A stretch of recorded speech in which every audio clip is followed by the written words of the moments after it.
Hi there, I'm Andrea Koppel, and it's time for coffee, the podcast where you get to hear firsthand what the jobs and careers that interest you the most are really like. Hey there, Java junkies. Welcome to another episode of T for C. If you're an aspiring actor or theater major, or perhaps you're interested in screenwriting or working on Broadway, well, my next guest is an actor who has worked on the big screen in independent films, on television shows, and on Broadway, and he's written, produced, and starred in a comic fake documentary that may be streaming soon on a smartphone near you. But before I introduce you to Scott Lowell, I want to make sure you've signed up for the Java Junkies Journal. That's the weekly newsletter that comes out every Monday with an overview of the 5 new episodes we're going to be dropping each day that week. Just head over to the Time for Coffee website at time4coffee.org, and it's right there on the homepage. And while you're there, you can check out the other T4C episodes that are all organized by profession, also on the homepage, so you can search for the episodes we've dropped with the professionals that are most relevant to your interests. In the meantime, grab a mug and take a chug of your favorite caffeinated beverage, because it's time for another caffeinated career conversation. And my guest is Scott Lowell, who is best known for his roles on television as Ted Schmidt in Showtime's popular, critically acclaimed, and groundbreaking series Queer as Folk. And by the way, he was nominated twice for a Prism Award for that role, as well as his portrayal of Dr. Douglas Fillmore on the long-running series Bones. And then in 2014 to 2015, Scott made his Broadway and his West End, that's the London equivalent of Broadway, debut in the hit revival of The Elephant Man, also starring Bradley Cooper and Patricia Clarkson. And most recently, Scott has written, produced, and starred in the first season of his own series called Adoptable, a comic fake documentary very loosely based on the actual search that Scott had for his birth parents and his life as an adult adoptee. Scott, welcome to Time for Coffee. Are you caffeinated and ready to go? I think as much as I ever can. I can usually only do decaf, because I crash from too much caff, but I am decaffeinated enough to chat with you today. Awesome. Well, listen, what matters is that you feel good, right? I do. Absolutely. Absolutely. Wonderful. So let's get right into the espresso shots. And the first question is, what entry-level jobs, Scott, are available to young people who want to break into acting? Well, there are generally internships at many professional theater companies, regional companies throughout the country, which are great places to start. I would say really any kind of job you can get within one of these theaters. My first day job was working in the box office at the Goodman Theater in Chicago when I first moved there. And just kind of getting in that environment is a great way to do it. That would be my best suggestion, to get yourself invested in the local theater scene wherever it is you are. Yeah, I think that's a good place to start. Perfect. So, Scott, what is a useful skill or skills that you look for in the people that you've hired over the years, or just the people that you work with, where you say, yeah, that is exactly what is needed to make it in this industry? Well, particularly for theater, and really any acting job, I would say, a sense of ensemble, somebody who's a team player. I don't like divas. I don't want to work with divas. I want somebody who's into the teamwork aspect of any kind of creative process. Great. And that is such an important point. You're not out there unless you're doing a one-man show, you're not out there on the stage by yourself. Exactly. Scott, is someone's major a deciding factor to get into this profession? It can be, but in the end, when it comes to acting specifically, it's going to come down to your talent and your skills. There are certain directors and theater companies, I've even come up against this, that, if you haven't gotten your master's degree, they kind of look down on you, especially in the theater business. In film and TV, it really doesn't matter at all. But when it comes to certain theaters in this country, it's a tougher hill to climb if they see you don't have a master's on your resume. Isn't that interesting? That actually leads me into the next question, which is then, what are the graduate degrees that are necessary to succeed in this field?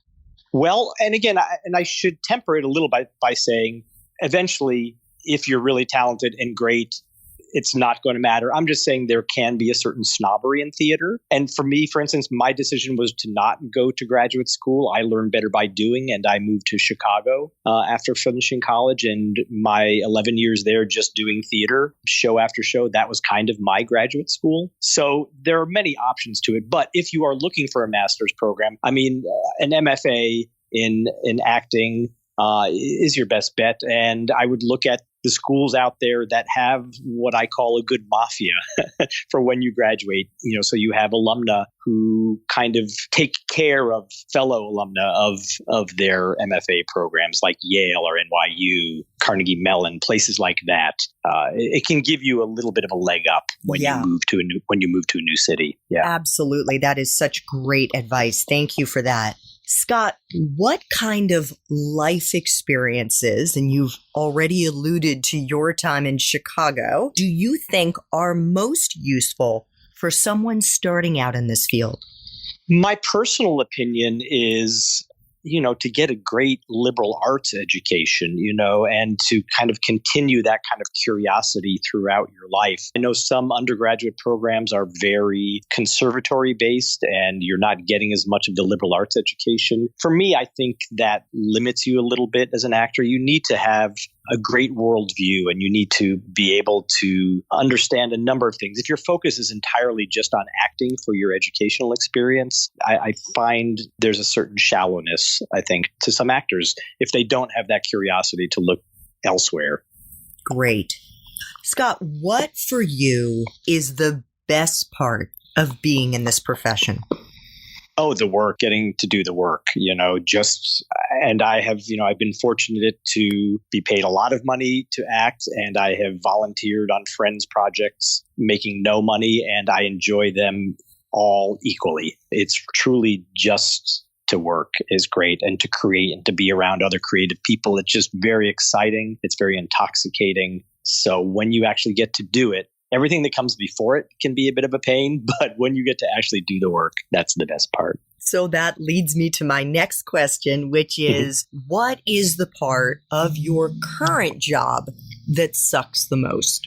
Well, it would have to be the scrambling for auditions, and sometimes the audition process itself can seem very counterproductive towards really getting the best out of actors to see if they're the right ones for your role. The getting of the job is the suckiest part of being an actor. If you can imagine having to go on job interviews multiple times every week of your life rather than just having one maybe every 5 or 6 years.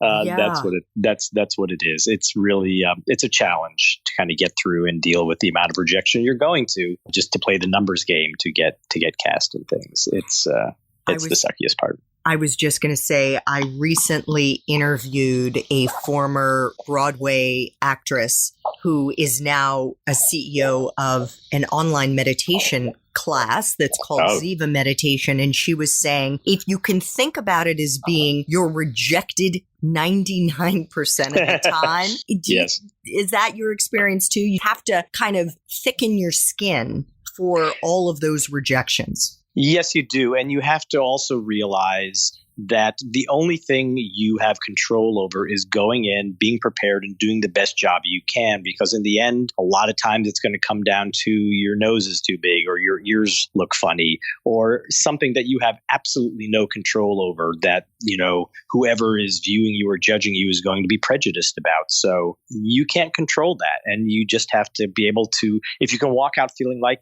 that was my version of the character and that's the best I can do and it's up to them now, then you're in a good place. Scott, what is the best career advice you've ever gotten?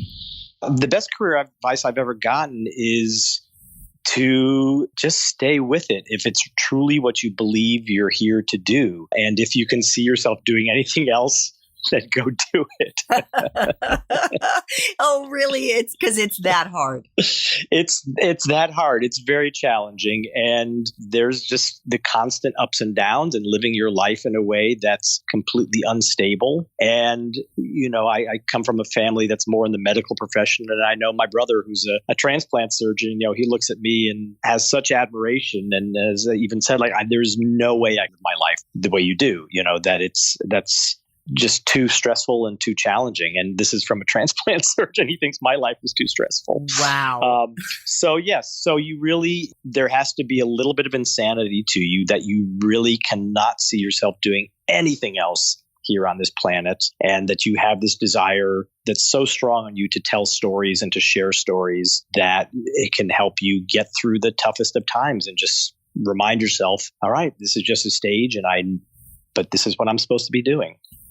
Scott, second to last espresso shot here. And This one, if there were ever a question that is tailor-made for an actor and a screenwriter, it's this one. Okay. What movies, if any, or Netflix, Hulu, Amazon, or for that matter, fiction books, do you think accurately depict your profession? I would say Ricky Gervais's series Extras that came out a few years ago, I think is terrific.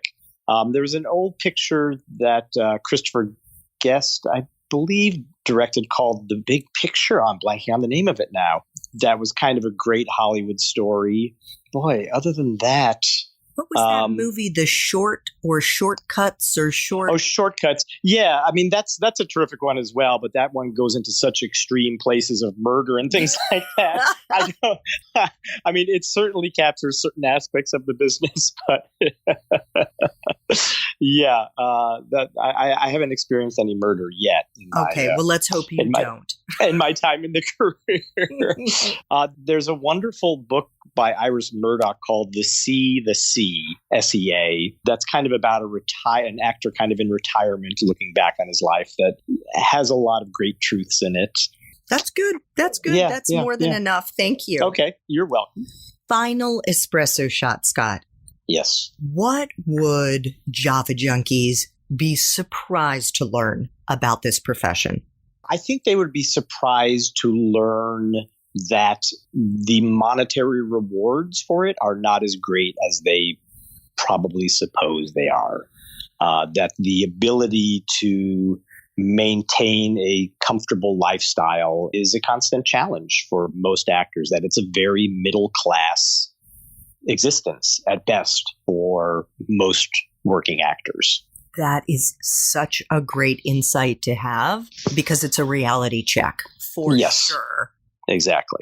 Scott, thank you so much for making time for coffee today with me and the Time for Coffee community. This was so interesting and insightful, and I'm sure is going to be really helpful to our aspiring actors out there. Well, it's my pleasure. I hope it is helpful, and I wish everyone the best of luck. It can be a terrific, rewarding life, spiritually and otherwise, and just be prepared for the challenges. Thanks so much for listening to Time for Coffee, where the professionals in the jobs that most interest you always have time to grab coffee 24/7, no matter where you live. I have one quick favor to ask you. Remember to rate, review, and subscribe to Time for Coffee. Thanks so much.